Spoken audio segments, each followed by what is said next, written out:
wabarakatuh. Alhamdulillah, alhamdulillahilladzi arsala rasulahu bil huda wa dinil haqq liyudhhirahu 'ala dini kulli wa kafa billahi shahida. Asyhadu an la ilaha illallah wahdahu la syarika lah wa asyhadu anna Muhammadan 'abduhu wa rasuluh. Allahumma shalli 'ala Muhammad wa 'ala ali Muhammad. Qala Allah ta'ala fi kitabihil karim. A'udzu billahi minasy syaithanir rajim. Bismillahirrahmanirrahim. Subhanalladzi asra bi 'abdihi lailan minal masjidil haram ilal masjidil aqsa. Ilal masjidil aqsa alladzi barakna haulahu linuriyahu min ayatina. Innahu huwas sami'ul basir. Subhanallahul azim. Wa qala Rasulullah sallallahu alaihi wasallam, awwalu ma yuhassabu bihi al-'abdu yawmal qiyamah as-shalah. Wa qala Rasulullah sallallahu alaihi wasallam, as-salatu 'imaduddin, faman aqamaha faqad aqamaddin, faman tarakaha faqad hadanaddin. Wa qala Rasulullah sallallahu alaihi wasallam, as-salatu mi'rajul mu'min. Subhanallahul azim wa sadaqa rasuluhun nabiyil karim wa nahnu 'ala dzalika minasy syahidin wasyakirina ma ba'd. Ibu-ibu Aisyah mushola amanah nih, mushola Aminah, majelis taklimnya amanah, mushola Aminah yang saya hormati, Jampang Kerja Purbalingga yang saya hormati. Mari pertama-tama kita panjatkan puji syukur kehadirat Allah SWT atas limpah nikmatnya kita bisa bermuajahah di siang hari ini. Kita bisa bertatap muka dalam rangka talabul ilmi, salah satu dari kewajiban kita semua untuk menuntut ilmu. Kita senopo sedikit. Senopo Bu, berfokus sama derek nih. Konsentrasinya tentang pembagian RT gitu.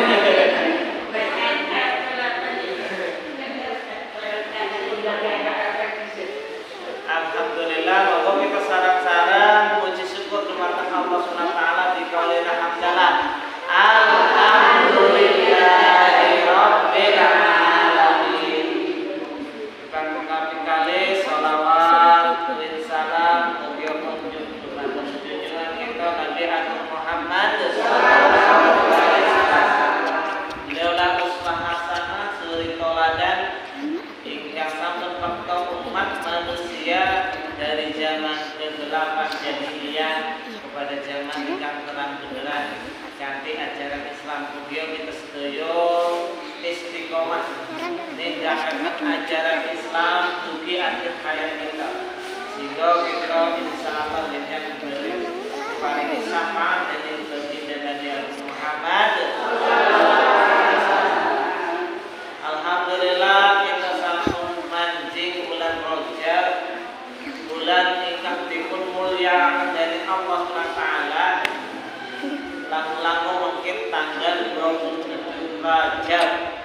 Wonten napa Bu tanggal 27 Rajab? Wonten Isra Mi'raj. Walaupun kata pendapat ingkang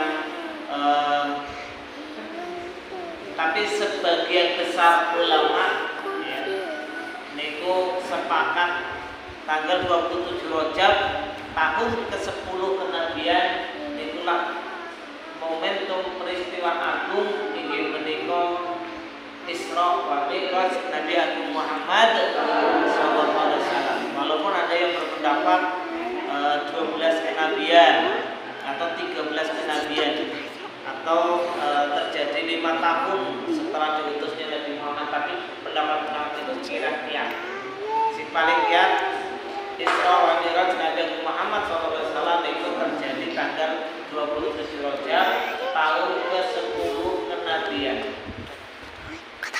Adapun peristiwa saderenge Isra dan Mi'raj niku baginda Nabi Muhammad SAW niku mengalami berbagai macam ujian,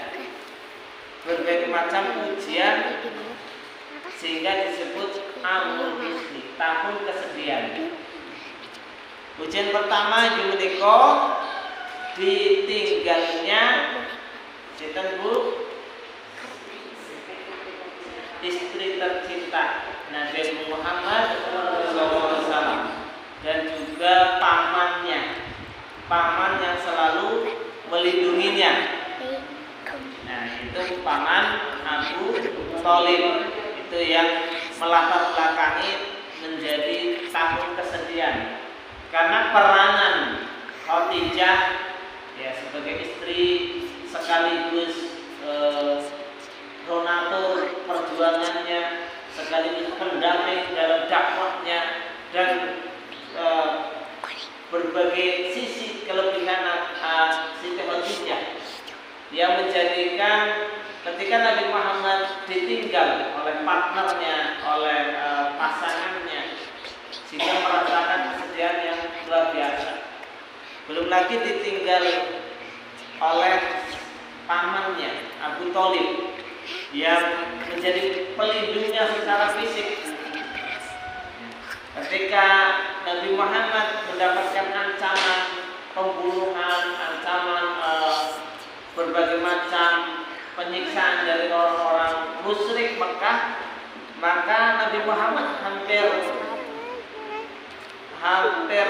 tidak mendapatkan kekejaman karena ada perlindungan dari pamannya, yaitu paman Abu Thalib. Karena ketika utusan daripada orang-orang musyrik datang ke pamannya untuk meminta Muhammad bin Abdullah diserahkan ke orang-orang musyrik, maka ikrar daripada pamannya, jika kalian akan menyakiti ponakanku yaitu Muhammad, maka langkai dulu mayatku. Artinya perlindungan Abu Thalib ini sampai Abu Thalib ini wafat, sampai Abu Thalib meninggal, itu perlindungan itu terus ada ya, karena menjadi jaminan perlindungan. Kalau di bangsa Arab itu ada yang namanya jaminan perlindungan. Ketika ada seseorang yang dalam perlindungan seseorang, maka dia bisa aman. Dengan catatan orang yang melindunginya orang-orang yang kuat. Nah, termasuk Nabi Muhammad juga mendapatkan perlindungan keamanan dari pamannya Abu Thalib. Nah, ketika dua sosok yang menjadi perlindungannya secara fisik maupun dalam berbagai hal sudah tidak ada, maka Isra dan Mi'raj ini mengandung pengertian bahwa Nabi Muhammad ya itu diingatkan kembali oleh Allah Subhanahu wa taala bahwa kita tidak akan mendapatkan perlindungan yang kekal kecuali atas perlindungan Allah Subhanahu wa taala. Ini hikmah Isra yang pertama. Jadi perlindungan yang kekal, perlindungan yang maha dari segala maha adalah perlindungan Allah Subhanahu wa taala. Maka hikmah daripada Isra dan Mi'raj adalah menimbulkan semangat juang kembali kepada Rasulullah. Isra dan Mi'raj menggambarkan bahwa perjalanan Rasulullah masih panjang. Kenapa nanti ada Isra, ada Mi'raj? Isra adalah perjalanan Nabi Muhammad di waktu malam hari dari Masjidil Haram sampai ke Masjidil Aqsa. Ini menunjukkan rentetan perjuangan bahwa Nabi Muhammad berjuang dari Masjidil Haram dan nanti perjuangannya akan sampai Kemudian Allah akan angkat nanti Mi'raj, naik derajatnya di antara Nabi Muhammad lebih tinggi dari segala makhluknya. Itu naik sampai ke Sidratul Muntaha. Nah, bagaimana peristiwanya? Mungkin kali ini kita akan ceritakan bagaimana Isra dan Mi'raj Nabi Muhammad SAW. Semoga nanti kita bisa mengambil hikmahnya. Isra dan Mi'raj langsung Allah ceritakan di surat Al-Isra. Monggo dibuka. Surat Al-Isra ayat pertama. Surat ke-17. Monggo sing buka Al-Qur'an. Surat Al-Isra surat surat ke-17 ayat pertama. A'udzubillahi minasyaitonirrajim. Bismillahirrahmanirrahim. Subhanalladzi asra bi'abdihi lailan minal masjidil haram ilal masjidil aqsa. Ilal masjidil aqsa alladzi barakna lahu linuriyahu min ayatina. Innahu was-sami'ul basir.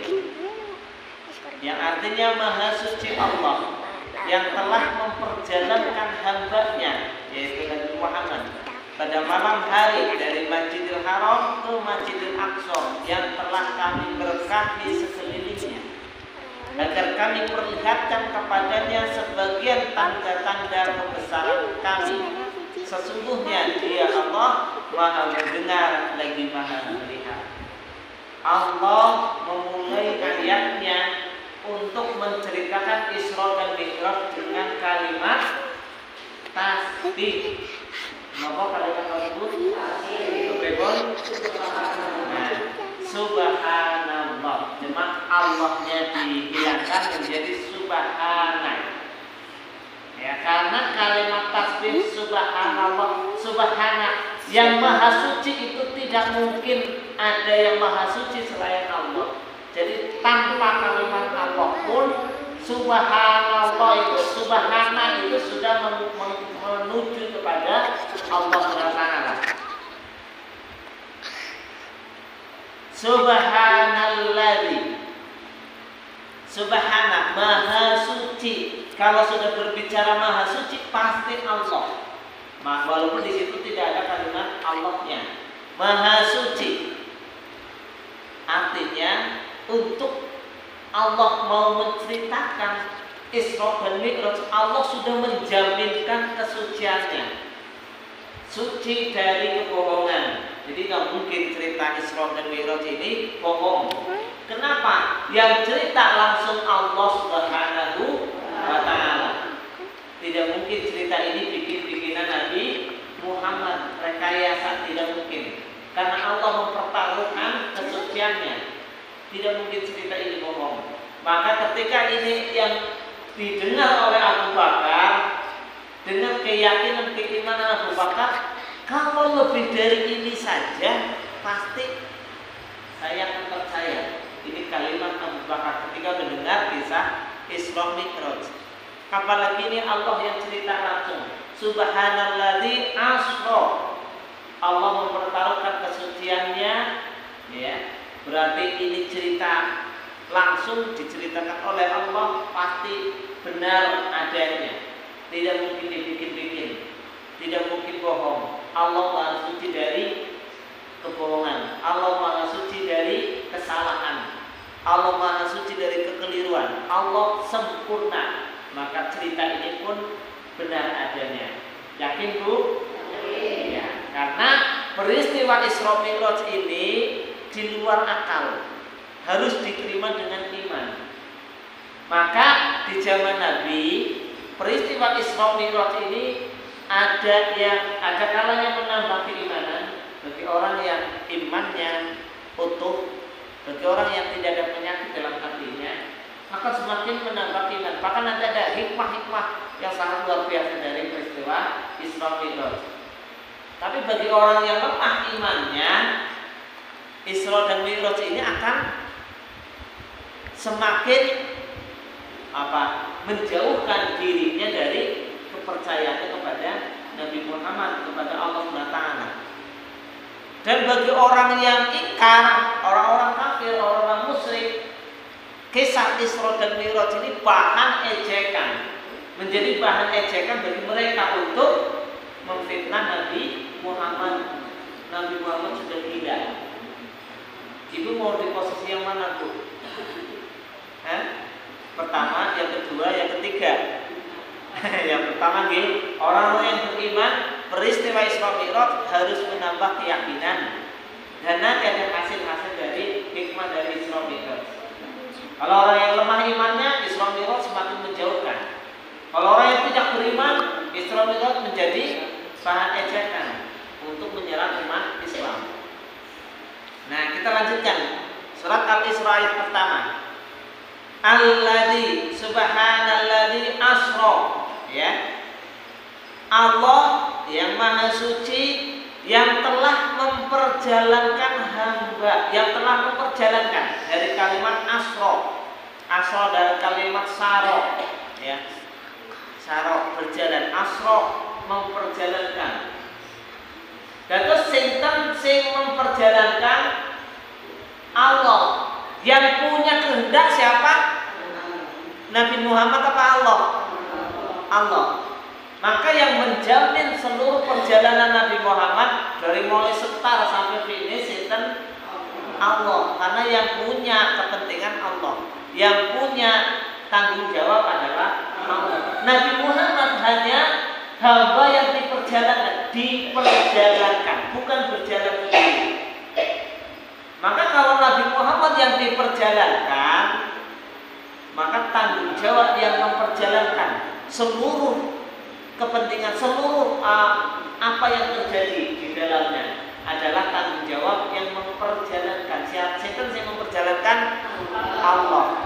Jadi ibarat kita mau jalan-jalan, wonten sing tanggung jawab. Maka seluruh aspek-aspek yang ada di dalamnya, kendaraannya, ya, biayanya, terus tempat persinggahannya, dan semuanya itu difasilitasi oleh yang memperjalankan. Nabi Muhammad hanya mengikuti, hanya yang diperjalankan. Paham tuh sampai sini? Maka nanti seluruh apa yang ada di Isra Mi'raj itu sudah disediakan oleh Allah. Karena karena Nabi Muhammad diperjalankan. Maka kalau sampai di sini ini sudah tidak aneh. Kalau yang memperjalankan itu Zat yang Maha Kuasa. Jika mau berapa detik, berapa menit pun ketika Allah menghendaki terjadi, dan itu nanti peristiwa dari Isra sampai Mi'raj itu adalah nanti menjadi bukti-bukti kekuasaan kemahabesaran Allah SWT, karena Allah yang memperjalankan. Nah, sampai di sini Bu, jelas ya. Jadi peristiwa Isra Mi'raj bukan kehendak Nabi Muhammad. Walaupun tadi ada latar belakangnya, ada kesedihan Nabi Muhammad. Nabi Muhammad sedih secara manusiawi, ditinggal oleh orang yang paling dicintai, sedihnya membuat buruk. Sedih secara manusiawi. Allah SWT menghibur. Caranya dibikin jalan-jalan gitu. Jalan-jalan Nabi Muhammad Isra Mi'raj. Kalau kita jalan-jalannya kemana, Bu? Ke tempat yang indah. Nah, nanti juga Nabi Muhammad diajak jalan-jalan ke tempat-tempat tertentu dalam Isra dan Mi'raj. Nah, ini cara Allah menghibur Nabi Muhammad. Asra. Makanya di sini disebutkan asra bi'abdihi. Ya. Allah yang memperjalankan hambanya bi'abdihi. Kalimat bi'abdihi menunjukkan bahwa Allah memperjalankan Nabi Muhammad itu bukan hanya ruhnya, tapi ruh dan jasadnya bi'abdihi, karena disebutkan hambanya. Yang disebut hamba pasti manusia seutuhnya. Ada Bu, hamba cuma rohnya doang. Kalau rohnya doang disebut apa? Atau kalau jasadnya doang disebut apa, Bu? Mayit. Kenapa? Mayit kalau jasadnya doang. ini bi'abdihi, maka roh dan jasadnya yang diperjalankan oleh Allah Subhanahu wa taala. Bi'abdihi lailan, dalam waktu malam. Kenapa dalam waktu malam? Kita pernah bicara siang dan malam di apa gambaran malam hari? Masa kegelapan. Atau malam itu adalah waktu yang paling mustajab untuk berdoa. Malam adalah di saat manusia tertidur. Maka Rasulullah terjaga, Rasulullah bangun sepertiga malam. Ini kenapa malam hari itu banyak keistimewaan, terutama di saat-saat sepertiga malam. Inilah salah satu keajaiban Isra Mi'raj, juga di Isra dan Mi'raj di waktu malam. Maka nanti orang yang sering bangun malam, orang yang suka mengingat Allah di waktu malam, itulah orang yang punya hubungan dekat dengan Allah SWT. Bu, apa punya hubungan dekat dengan siapa? Allah. Punya hubungan dekat yang maha tahu. Kalau punya hubungan dekat dengan suami, ya ada salah satu yang akan ditinggalkan, ibunya dulu atau suaminya dulu. Tapi kalau punya hubungan dekat dengan Allah, itu kita akan berada di sisi yang kekal. Maka Nabi Muhammad diakui oleh Allah SWT sebagai hambanya. Ya ini yang mengakui sinten Allah. Padahal kita ngaku antara mau minta sedekah, sinten itu aslinya udah hamba Allah. Kita yang ngaku hamba Allah. Padahal nopo sih hamba Allah? Bi'abdihi, orang yang menghambakan diri kepada Allah, berarti orang yang sudah sepenuhnya nopo miturut taat dumateng Gusti Allah. Itulah hamba Allah, budaknya Allah Subhanahu wa taala. Bi'abdihi, Allah sudah menyebut Nabi Muhammad sebagai budaknya Allah, sebagai hambanya Allah. Artinya orang yang taat kepada Allah, orang yang ngikut, orang yang sendiko jauh, orang yang taat, taslim, tunduk patuh kepada Allah Subhanahu wa taala. Maka Allah hibur, Allah perjalankan. Ya. Minal Masjidil Haram ilal Masjidil Aqsa. Allah sebut dua tempat suci, yaitu Masjidil Haram. Yang kedua adalah Masjidil Aqsa. Kenapa perjalanan ini, perjalanan Isra dan Mi'raj, kenapa harus dari Masjidil Haram? Bu nanti tembengong, mungkin sakit kan ziarah Isra Mi'raj atau apa haji atau umroh kan Masjidil Haram. Dan juga nanti Masjidil Aqsa, tempat suci pertama bagi umat Islam, Masjidil Haram. Mekah, Masjidil Haram adalah tempat setar perjuangan Nabi Muhammad SAW. Masjidil Haram artinya perjuangan Isra dan Mi'raj itu menunjukkan perjuangan dakwah Nabi Muhammad yang dimulai dari Masjidil Haram sampai ke Masjidil Aqsa. Pundi Masjidil Aqsa? Palestina. Dulu belum menjadi Palestina, tapi sudah ada Masjidil Aqsa. Nabi Muhammad ketika ditanya oleh orang-orang musyrik bagaimana Masjidil Aqsa, karena orang kesana itu harus berbulan-bulan, tapi Nabi Muhammad nggak nyampe satu malam sudah sampai bolak-balik. Ini aneh bagi orang Mekah yang perjalanannya dulu hanya dengan onta. Tapi ketika Nabi Muhammad ditanya bagaimana Masjidil Aqsa, maka Nabi Muhammad diperlihatkan Masjidil Aqsa sejelas-jelasnya oleh Allah sehingga bisa menceritakan pintunya begini, ada berapa pintu, hafal Nabi Muhammad. Jadi Masjidil Aqsa adalah rute perjuangan umat Islam dari Masjidil Haram sampai ke Masjidil Aqsa, tempat suci kedua. Ini menandakan bahwa Islam punya tanggung jawab besar. Kita berjuang dari Islam dari Mekah, Islam dari Masjidil Haram, nanti harus sampai mampu membebaskan Masjidil Aqsa dari kungkungan penjajahan. Hari ini Masjidil Aqsa sedang dijajah oleh Zionis Israel. Bagaimana perjalanan Isra dan Mi'raj ini mengingatkan umat Islam bahwa perjuangan Nabi Muhammad dari Masjidil Haram sampai membebaskan Masjidil Aqsa. Karena Masjidil Aqsa adalah tempat untuk nanti berpijak Mi'raj ke langit ketujuh sampai ke Sidratil Muntaha. Artinya apa? Perjuangan umat Islam akan sampai kepada puncak kemenangan ketika sampai mampu membebaskan Masjidil Aqsa. Bu, kita lanjutkan ayatnya. Masjidil Haram ilal Masjidil Aqsa alladzi barakna haulahu linuriyahu min ayatina.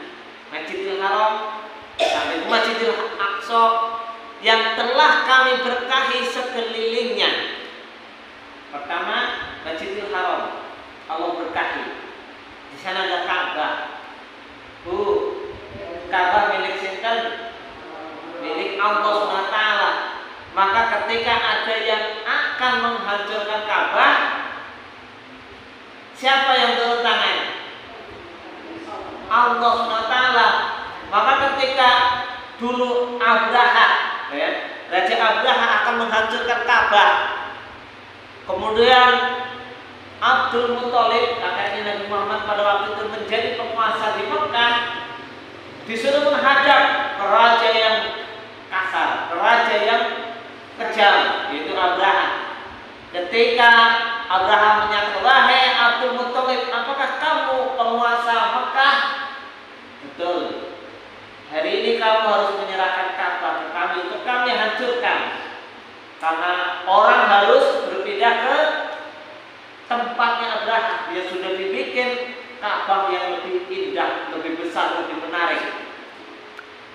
Apa jawaban Abdul Muthalib? Kepripun jawabannya?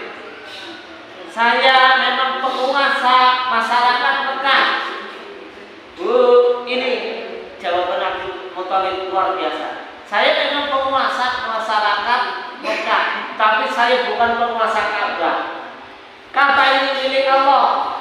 Maka kalau kamu ingin merusak Ka'bah, kamu berurusan dengan Allah. Saya serahkan urusanmu dengan Allah. Saya tidak bertanggung jawab atas kekuasaan Ka'bah. Maka Abdul Muthalib berdoa di atas atau di depan Ka'bah, meminta tolong kepada Allah SWT yang memiliki Ka'bah. Maka Allah turun tangan.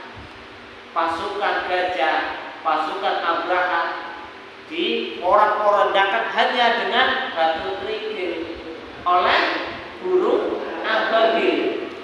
Inilah tempat yang diberkahi, yang dijaga oleh Allah Subhanahu wa Ta'ala.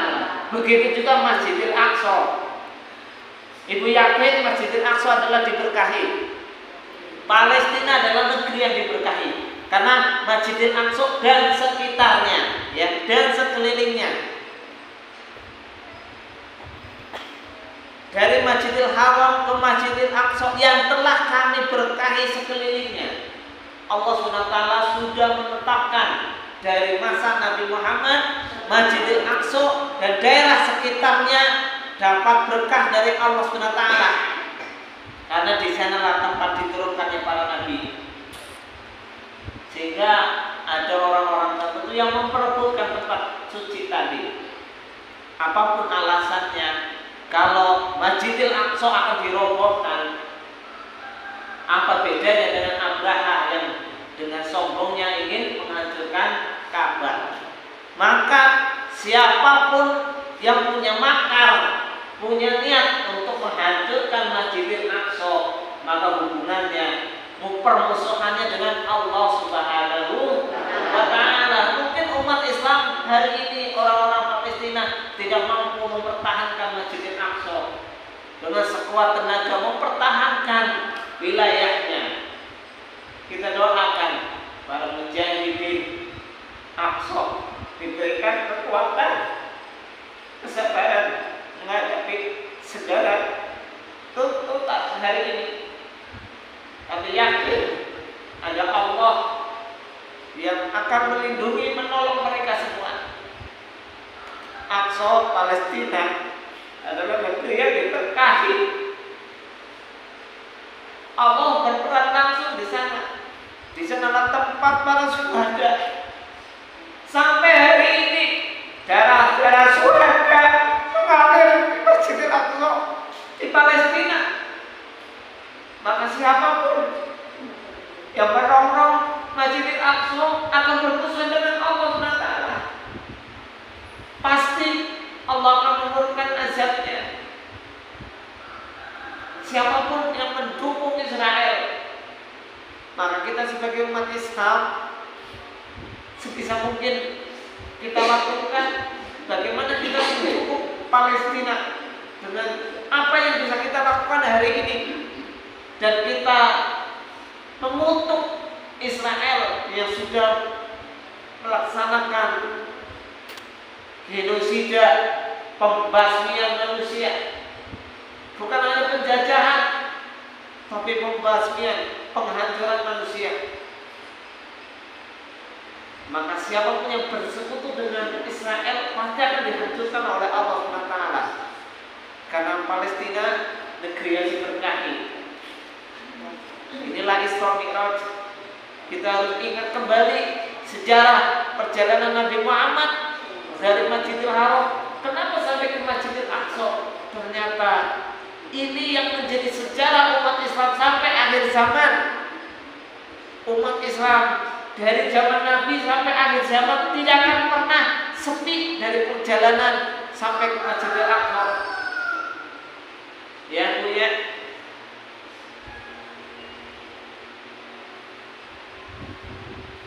Disitulah Allah memperlihatkan tanda-tanda kekuasaannya. Linuriyahu min ayatina.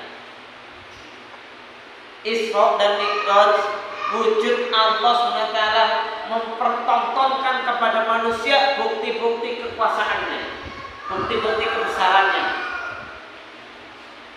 Kenapa? Tidak mungkin peristiwa Isra Mi'raj ini terjadi kalau bukan karena kemahabesaran Allah SWT. Dulu mungkin belum ada pesawat, belum diciptakan kendaraan yang seperti jet hari ini yang super cepat. Tapi Isra dan Mi'raj jelas itu mengandung banyak hikmah karena Allah SWT menunjukkan kebesarannya. Di mana Nabi Muhammad SAW dalam peristiwa Isra dan Mi'raj itu langsung ditunjukkan adanya surga dan neraka. Artinya perjalanan manusia nanti akan sampai ke surga atau ke neraka itu Rasulullah sudah diperlihatkan. Orang yang mengajak kita ke surga yaitu Nabi Muhammad sudah sampai ke surga, sudah makan buah-buahan surga di peristiwa Isra dan Mi'raj. Lantas kurang yakin apalagi kita. Kalau Nabi Muhammad bercerita tentang neraka, Allah sudah memperlihatkan bagaimana neraka kepada Nabi Muhammad. Jadi sudah bukan hayalan, tapi Rasulullah sudah melihat langsung. Saya bacakan hadisnya ya. Kebanyakan dari hadis Ibnul Qayyim ya, yang diceritakan bahwa peristiwa Isra ya, ini dari peristiwa Isra-nya,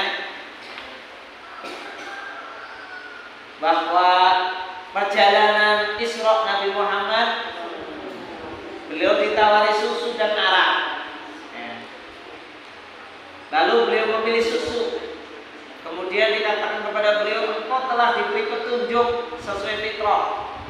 Dalam lafaz yang lain, engkau telah mengenai fitrah. Andai kata kau mengambil arak, tentu umatmu akan tersesat.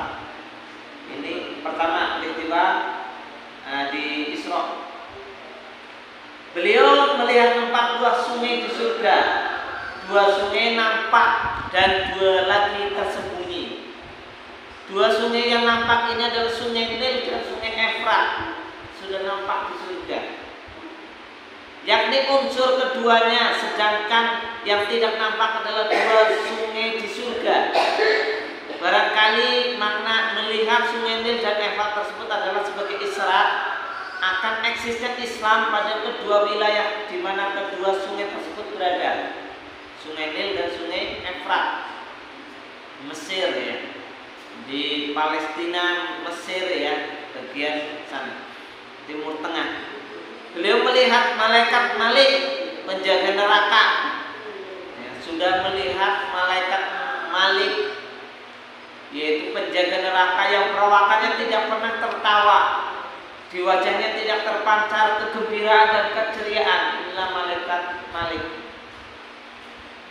Dan juga beliau diperlihatkan surga dan neraka. Beliau melihat para pemakan harta anak-anak yatim dengan zalim. Mereka melihat bibir seperti bibir unta. Mulut-mulut mereka dilempari dengan sepotong api dari neraka seperti batu sebesar genggaman tangan.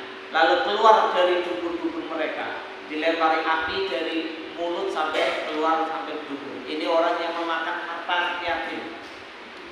Kemudian beliau melihat para pemakan riba. Para pemakan riba perut-perutnya buncit karena kondisi ininya mereka tidak mampu untuk beranjak dari tempat mereka. Ketika itu mereka dilintasi oleh keluarga Fir'aun saat mereka masuk ke neraka, maka mereka menginjak-injak mereka. Diinjak-injak oleh keluarga Fir'aun, oleh pasukan Fir'aun yang zalim, orang yang memakan riba. Kemudian beliau melihat berzina. Di antara tangan-tangan mereka terdapat daging yang gemuk dan segar, dan di sampingnya terdapat daging yang bernanah dan membusuk. Mereka memakan yang bernanah dan membusuk dan membiarkan yang gemuk dan segar. Inilah orang-orang yang berzina. Hakikatnya dia memakan nanah dan daging yang busuk. Beliau melihat wanita-wanita yang suka membawa masuk para lelaki asing. Beliau melihat mereka, wanita-wanita tersebut sedang bergelantungan pada payudara mereka. Kemudian beliau melihat rombongan niaga penduduk Mekah sepulangnya dan ketika pergi. Beliau telah menunjukkan kepada mereka perihal unta yang mereka melarikan diri dan meminum air milik mereka. Air minum ini adalah di dalam wadah yang tertutup saat mereka tertidur. Lantas beliau meninggalkan wadah tersebut dalam posisi tertutup. Hal itu menjadi bukti akan kebenaran pengakuan beliau pada pagi hari di malam Isra. Jadi pada pagi harinya dia bisa bercerita, Nabi Muhammad bisa bercerita, ada sebuah rombongan pedagang yang untanya kabur. Maka ketika Rasulullah menceritakan itu, ya, ketika masyarakat ramai tidak percaya dengan Isra dan Mi'raj, maka Nabi Muhammad tunggulah nanti ada pedagang yang datang yang untanya kabur.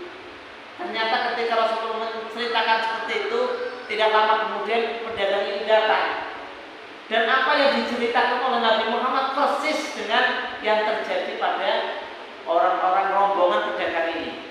Ini membuktikan Rasulullah benar-benar diisra dan mi'rajkan oleh Allah SWT. Kemudian dari Masjidil Haram sampai ke Masjidil Aqsa. Ya. Kemudian dari Masjidil Aqsa Nabi Muhammad SAW dimi'rajkan. Ya. Dimi'rajkan ke langit, dari langit pertama sampai langit ke-7. Beliau dimi'rajkan dari Baitul Maqdis menuju langit dunia. Ya. Jibril meminta izin agar dibukakan pintu langit. Kemudian terbukalah pintu langit. Di sana beliau melihat Nabi Adam, ya, bapaknya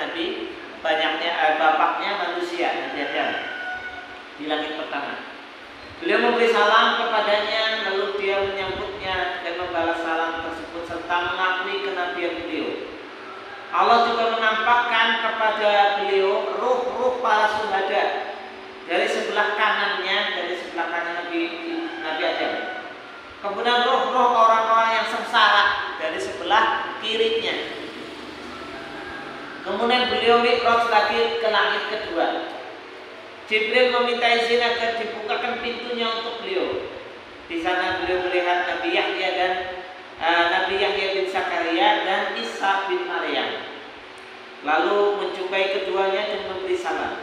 Keduanya menjawab salam tersebut dan menyambut beliau serta mengakui kenabian beliau. Kemudian beliau mi'raj lagi ke langit ketiga.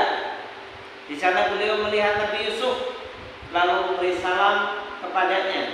Dia membalasnya dan menyambut beliau serta mengakui kenabian beliau. Kemudian beliau mi'raj lagi ke langit keempat. Di sana beliau melihat Nabi Idris, lalu memberi salam kepadanya. Kemudian dia menyambutnya dan mengakui kenabian beliau. Kemudian beliau dimi'rajkan lagi ke langit kelima. Di sana beliau melihat Nabi Harun bin Imran, lalu memberi salam kepadanya. Dia menyambut beliau dan mengakui kenabian beliau. Kemudian beliau dimi'rajkan lagi ke langit keenam. Di sana Nabi Muhammad bertemu dengan Nabi Musa bin Imran, lalu memberi salam kepadanya. Dia menyambut beliau dan mengakui kenabiannya. Tatkala beliau berlalu, Nabi Musa menangis.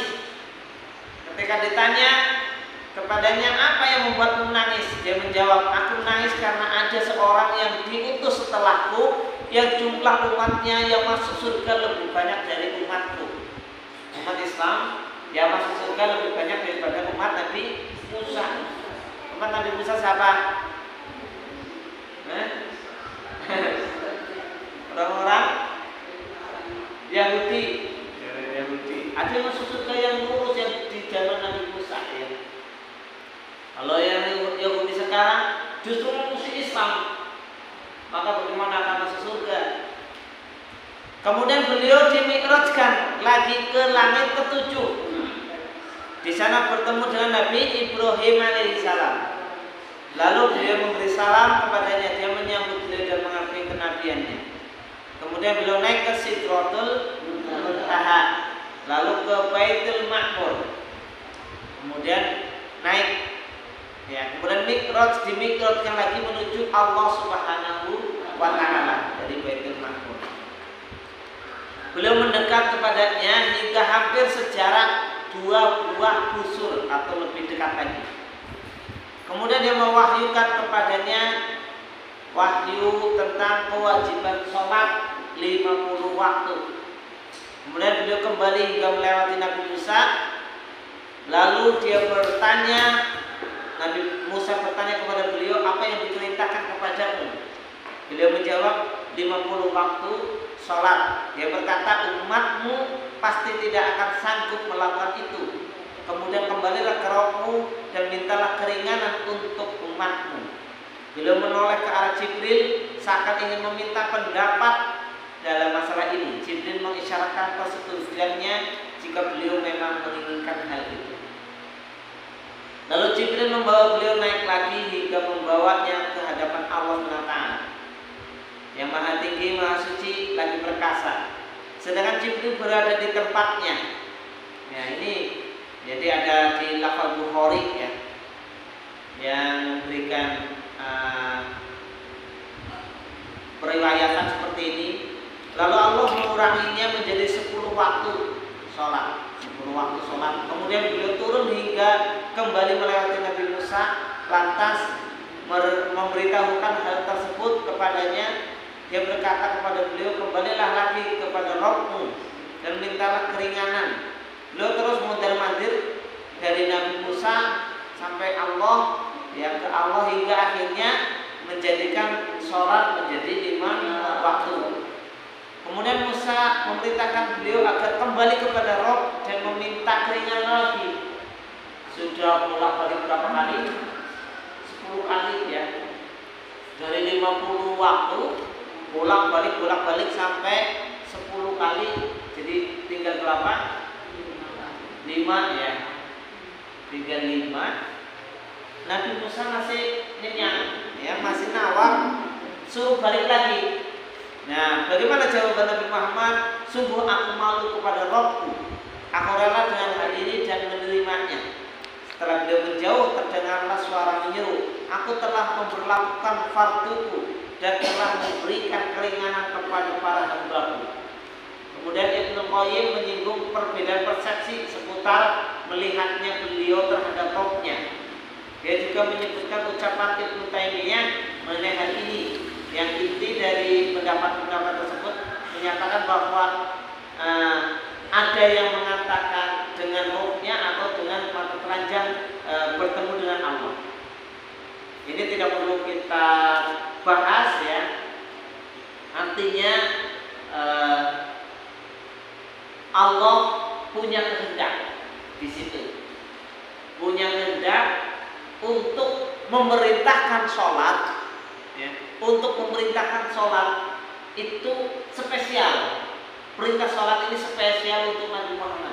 Ketika kewajiban-kewajiban yang lain, perintah-perintah yang lain, Allah cukup mengutus malaikat Jibril untuk menyampaikan wahyu. Tapi ketika perintah sholat, justru Allah menghadirkan Nabi Muhammad ke hadapannya. Ini kelebihan perintah sholat di atas perintah kewajiban-kewajiban yang lain. Ya, sehingga perintah sholat bagi umat Islam kemarin kita sudah ceritakan, as-sholatu mi'rajul mukmin. Sholat bagi orang Islam kedudukannya adalah mi'rajnya. Nabi Muhammad mi'raj sampai ke Sidratul Muntaha, sampai Baitul Ma'mur. Kita mi'rajnya dengan sholat. Ketika benar sholatnya, maka jaminannya kita akan dijamin dari dijaga oleh Allah SWT. Seperti Nabi Muhammad, Allah menjaga Nabi Muhammad.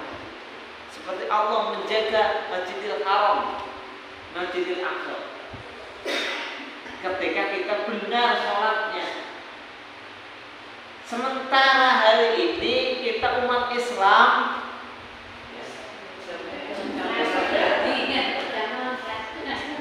kita umat Islam hari ini yang diperintahkan sholat 5 waktu, di mana sholat 5 waktu ini menjadi ukuran tegak dan tidaknya umat Islam. Bu, orang Islam kuat dan tidaknya, mukmin dan tidaknya itu ukurannya di sholat. Kalau sholat Idul Fitri itu orang Muslim semua datang. Tapi kata Nabi Muhammad, kalau kamu pengen lihat orang mukmin, kapan? Bu, kapan? Kalau kamu pengen lihat orang mukmin, sholat subuh dan sholat isya. Sholat subuh dan sholat isya. Kalau kamu lihat orang mukmin, karena dalam hadis disebutkan orang yang munafik, ya, ciri-ciri orang yang munafik itu akan sangat berat menjalankan sholat subuh dan sholat isya. Ini berarti kita akan melihat orang yang mukmin bagaimana dia sholat subuh apa enggak, sholat isya kan enggak, Bu. Di sini kalau orang subuh berapa orang, Bu? Sholat subuh berapa orang? Berapa saf? Itu orang mukmin. Setengah saf. Setengah saf enggak ada. Cuma berapa rintil orang yang menjalankan sholat subuh? Sholat isya berapa orang? Nah, ini berarti hari ini saring. Kita banyak tapi bagaikan buih di lautan. Kita banyak orang Islam tapi tidak berkualitas. Bagaikan umpluk. Ya Bu, umpluk kita kok betul Bu umpluk. Buih umpluk. Umpluk gawa angin ngalor, mari ngalor. Gawa ombak mari ngidul, melu ngidul. Itulah buih di lautan. Buih hilang apa enggak? Buih akan hilang. Gak kuat, gak punya pendirian. Itulah kebanyakan orang Islam. Sehingga kalau kita ngikutin kebanyakan orang Islam, kita juga bagaikan umpluk. Coba dibuka surat 6 ayat 116.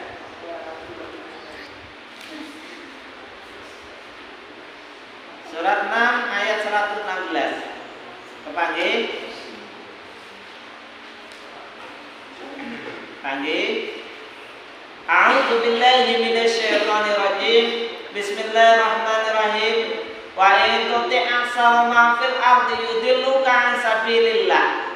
Iyattabi'una illa dhanna wa hum illa yakhrusun. Dan jika kamu mengikuti kebanyakan orang di bumi, niscaya mereka akan menyesatkanmu dari jalan Allah. Mereka hanya mengikuti persangkaan belaka dan mereka hanyalah membuat kebohongan. Laras napa mboten?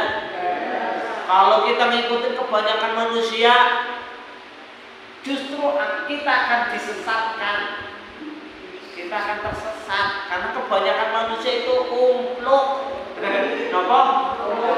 Cuma melu-melu, ikut-ikutan doang, nggak ngerti apa-apa. Maka bagaimana agar kita selamat, agar kita tidak tersesat? Harus benar-benar ngerti, jangan cuma ikut-ikutan. Maka tadi kebanyakan orang dengan peristiwa Isra dan Mi'raj ini justru menjadi semakin jauh dari Allah. Murtad, banyak yang murtad dengan peristiwa Isra Mi'raj karena nggak masuk akal, karena lemah imannya.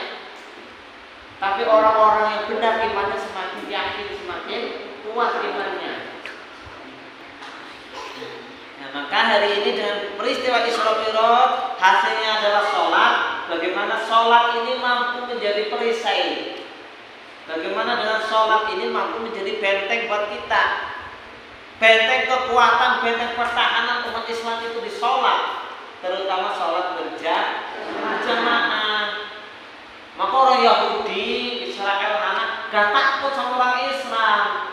Kenapa? Orang Islam itu cuma umpluk katanya, buih doang, gak takut. Banyak juga gak ada kualitasnya. Ada perbincangan dua orang Yahudi. Ketika orang Yahudi yang pertama, kita umat Muslim, kita umat Islam ini sudah sangat banyak. Kata yang satunya, kita tidak takut dengan jumlah banyaknya orang Islam, ya. Tapi kita perlu takut kalau umat Islam sholat subuhnya sudah seperti sholat Jumat. Laki-laki yang datang sholat subuh ke masjid ini sudah seperti sholat Jumat.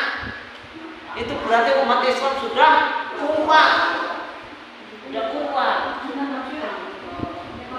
Apa sholat Jumatnya juga kayak sholat subuh di sini, Bu? Itu parah banget. Nah ini, jadi ukuran sholat berjamaah itu kekuatan umat Islam. Sholat berjamaah. Kalau sholat jamaahnya udah lemah, ya berarti umat Islam itu lemah. Sehingga umat Islam dijajah. Indonesia hari ini bukan dijajah secara fisik, tapi dijajah secara akidah. Sadar betul Bu? Jenengan lagi diserang. Hari ini serangannya luar biasa. Masuk sampai ke rumah-rumah kita, ke kamar-kamar kita, ke kantor-kantor kita. Kita diserang akidahnya, disesatkan tadi. dari pemahaman Islam lewat medsos, lewat HP, lewat tayangan-tayangan yang tidak Islami. Niku kerjane setan, musuh-musuh Allah, orang yang menjauhkan manusia dari jalan Allah. Kalau kita ikuti kebanyakan mereka, kebanyakan manusia, pasti kita ikut tersesat. Karena hari ini televisi itu yang punya acara di televisi siapa? Yang punya kepentingan di sana siapa? Hampir semua tayang-tayangannya adalah melemahkan umat Islam. Betul nama betul Bu? Nah kalau kita ikut-ikutan asik nonton Bu, sinetron, ketinggalan sinetron lah ya rugi banget, ketinggalan ngaji. Aduh, episode kemarin apa Bu? Episode kemarin, kalau sinetron episode kemarin ingat, kalau ngaji episode kemarin masukan. Nanti kalau kita dilalaikan oleh kesenangan-kesenangan dunia, lupa kita membangun kekuatan dengan Islam. Niki peristiwa Isra Mi'raj mengingatkan kita kembali. Kenapa Allah menutup ayatnya di surat Al-Isra? Kembali ke surat Al-Isra, surat 17 ayat pertama. Innahu huwas samiul basir. Sesungguhnya Dia Allah Maha mendengar dan Maha melihat. Allah menutup ayat ini dengan Allah Maha mendengar dan Maha melihat. Allah Maha mendengar apapun yang kita bicarakan. Mau percaya mau tidak percaya dengan peristiwa Isra Mi'raj, Allah tahu.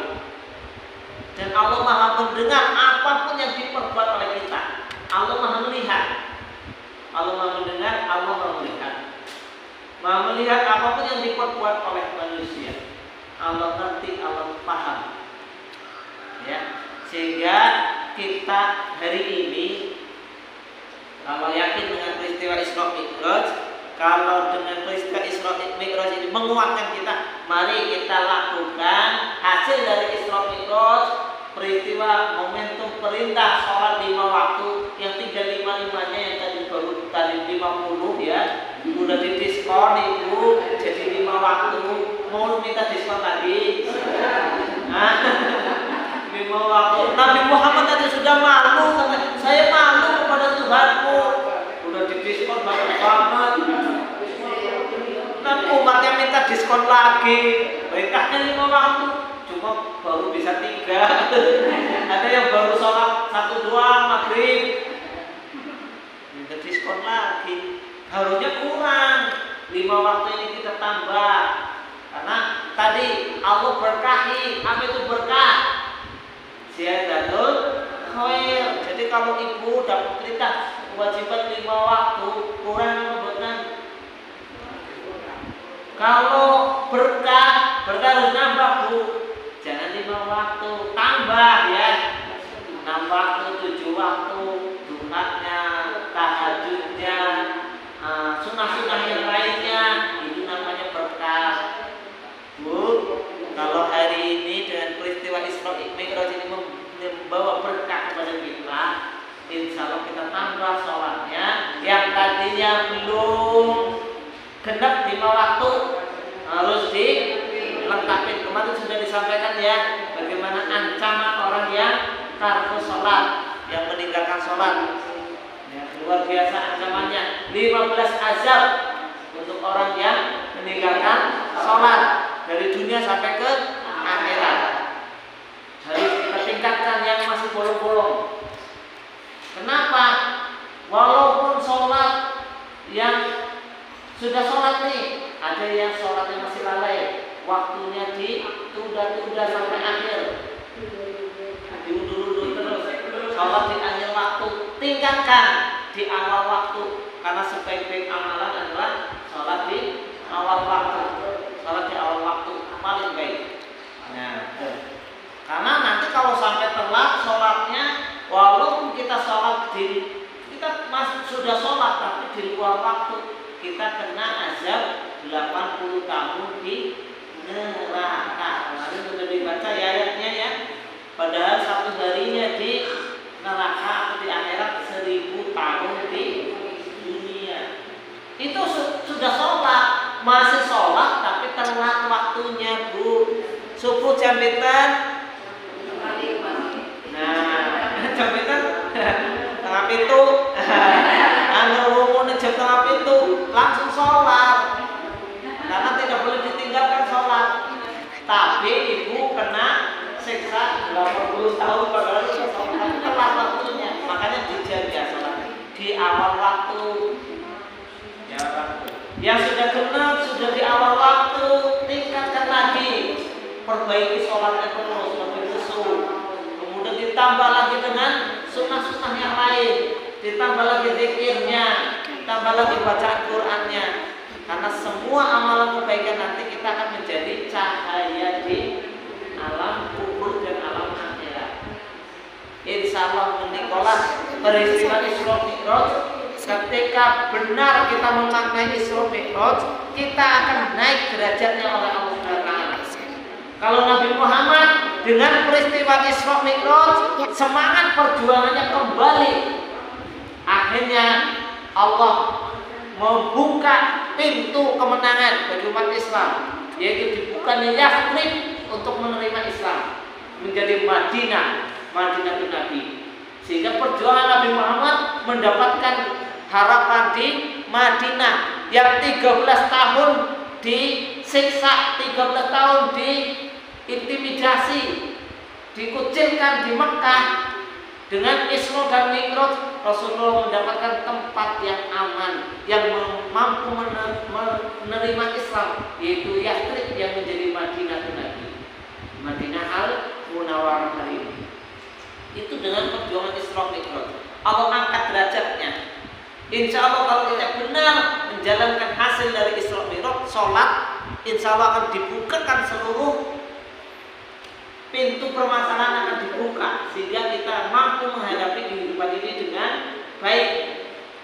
Wasta'inu bisabri wassalah. Minta tolonglah kalian kepada Allah Subhanahu wa taala dengan sabar dan sholat. Kuncinya benahi dulu sholat kita.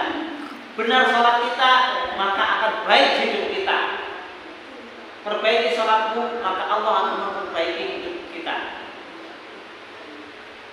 Makatan, wonten sing badhe letak-letaken jam pinten, Bu? Jam 3 kira doso. Nggih, wonten sing badhe tanglet monggo. Nggih, pripun? Ini untuk kesempatan masalah sholat nggih. Nggih.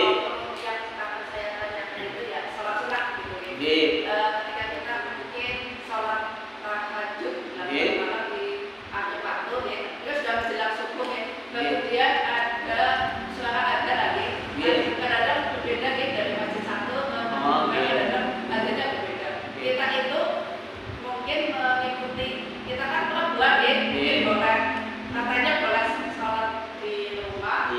Kalau laki-laki sebaiknya tetap di masjid. Dan kita mau mengikuti adzan yang pertama atau bagaimana, kita mestinya pengen sholat fajar itu. Sholat fajar. Nggih. Sebelum subuh ditutup witir atau sudah menjalankan witir.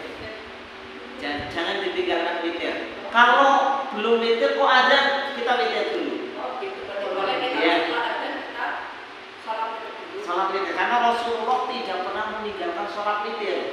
Bahkan ada hadis yang mengatakan sampai ketika kita sudah subuh lupa belum witir, kita bisa sholat sunnah witir setelah subuh. Padahal kan itu nggak boleh ya. Tapi karena sudah rutin, maksudnya ini berbeda pendapat. Ada yang agar tidak pernah putus sholat witirnya itu sampai diperbolehkan. Tapi dengan catatan orang yang tidak pernah meninggalkan witir, ibu tahu-tahu selama ini tidak pernah meninggalkan witir, tahu-tahu sudah azan subuh, ibu langsung sholat subuh, lupa belum witir, habis sholat subuh boleh sholat witir. 1 rakaat atau 3 rakaat. Itu dibolehkan khusus bagi orang yang tidak pernah meninggalkan witir. Karena Nabi Muhammad tidak pernah meninggalkan witir. Itu yang pertama. Jadi sebelum subuh, kalau sudah dengar azan subuh, kita belum witir, langsung sholat witir. Sholat witir dulu, nanti selesai azan subuh, tergantung manapun yang sudah azan, atau mungkin kalau kita punya jam yang sudah secara waktu sudah lebih valid, ya, secara waktu lebih valid itu kita ikuti. Karena teknologi insya Allah mempermudah, bukan menyulitkan. Biasanya azan subuh itu ada yang duluan musola yang pakai, ya, ada yang pakai jam digital, ya, ada yang jam digitalnya sudah melalui internet, sudah otomatis mengikuti perubahan, dan ada yang kadang karena nggak punya jam digital kan ngikutin jam biasa, kadang dia lupa sekarang sudah geser berapa menit, nah itu kadang lupa, taunya kemarin jam sekian, sekarang padahal sudah geser 3 menit kadang, nah itu kadang keduluan lebih. Nah itu kita ngambil amannya kalau sudah 1 atau 2 yang ada, ya kita sholat fajar. Nah, sholat fajar, sholat qobliyah subuh. Belum lagi kalau ke masjid, sebenarnya banyak banget sholat sunnah, ya. Bisa qobliyah subuh, kemudian tahiyatul masjid, bisa subuh wudu. Nah itu banyak banget sunnah. Jadi tidak lupakan sholat sunnah. 2 rakaat sebelum subuh, kalau kita waktunya mepet yang berjamaah khususnya, ya, 2 rakaat saja. Karena mungkin waktunya udah mepet, cuma cukup 2 rakaat. 2 rakaatnya sebelum subuh itu lebih baik daripada dunia seisinya. Dunia seisinya. Terutama yang laki-laki. Kalau yang laki-laki tahu harusnya nggak pernah meninggalkan sholat subuh berjamaah. Kalau ibu-ibu masih ada rusuh. Karena kalau ibu-ibu, ya ada hadis yang mengatakan sholat bagi ummahat itu di rumahnya. Boleh di masjid ketika tidak menimbulkan fitnah. Misalkan masih gelap subuh kok ada ibu-ibu keluar sendirian, bisa kata itu khawatir menjadi fitnah, harus ditemani suami. Kalau suaminya belum bangun, bangunin, kan itu. Yo Pak, ke masjid bareng. Kalau suaminya belum ke masjid, itu sunah-sunah di rumah dulu. Suaminya meninggal. Nah, ya, suami lagi. Nah, kalau banyak temennya ke masjid nggak apa-apa. Kalau banyak temennya ke masjid nggak apa-apa. Atau tadi ibu atau lansia di masjid, insya Allah tidak menimbulkan fitnah. Ada itu. Intinya tidak menimbulkan fitnah, kan gitu. Kalau tidak menimbulkan fitnah, silakan berjamaah di masjid. Begitu Bu.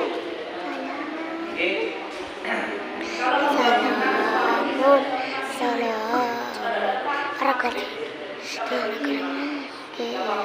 Nah, karena tadi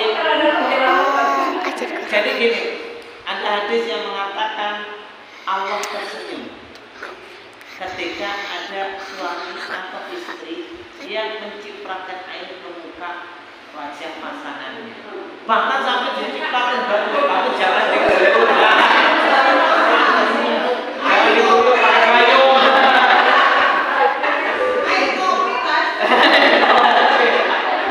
Kalau air kopi dicium apa? Aromanya saja udah bangun.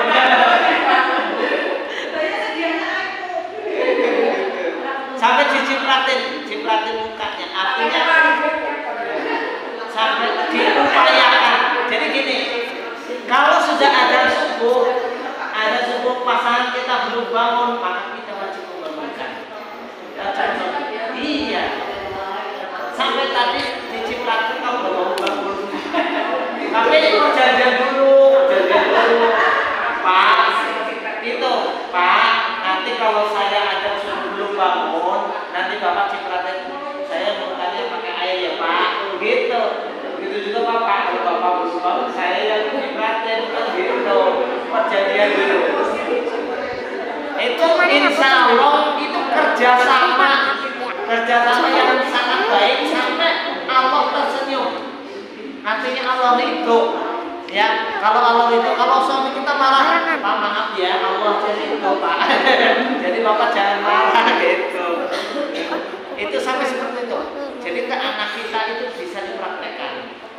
perjanjian dulu sama anak-anak kita. Nah, kalau kamu belum bangun, nanti bapak guyur banyak. Guyurnya pakai apa? Spray, trut. Nah, itu biar bangun ya. Itu ya. Jelas ya. Jadi azan subuh semua orang Islam yang mukmin, yang merasa mukmin harus sudah bangun. Azan subuh harus sudah bangun, sholat subuh yang laki-laki berjamaah. Ini kekuatan Islam, kita bangun dari situ. Ya kalau orang Islam aja untuk berdiri, untuk bangun sholat aja nggak bisa, membawa sajadah ke masjid aja berat. Gimana suruh membawa senjata? Bu, kira-kira gimana? Suruh bangkit melawan musuh-musuh Allah. Ya kalau bangkit sholat aja berat, gimana mau bangkit melawan musuh-musuh Allah? Ya Bu ya, makanya Ibu kasih semangat Bu ya untuk sholat berjamaah para suami-suami. Ya.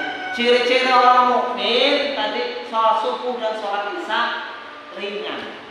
Kalau berat menjalankan sholat subuh dan sholat isya berarti ada penyakit dalam diri kita, iman kita tidak sempurna. Itu ciri-ciri di situ. Ya. Ada lagi yang mau bertanya? Bu, cukup ya. Alhamdulillah, mudah-mudahan walaupun kita tidak memperingati Isra Mi'raj dengan mewah, dengan seperti ini kita ngaji membahas tema Isra Mi'raj, mudah-mudahan menjadi hikmah, menjadi keberkahan buat kita semua. Allahumma semakin meningkat iman kita, semakin meningkat ibadah kita, semakin meningkat derajat kita di sisi Allah. Allahumma amin. Berkata demikian yang dapat saya sampaikan, banyak kekurangan mohon maaf. Ihdinas siratal mustaqim. Wabillahi taufiq wal hidayah. Wassalamualaikum warahmatullahi wabarakatuh.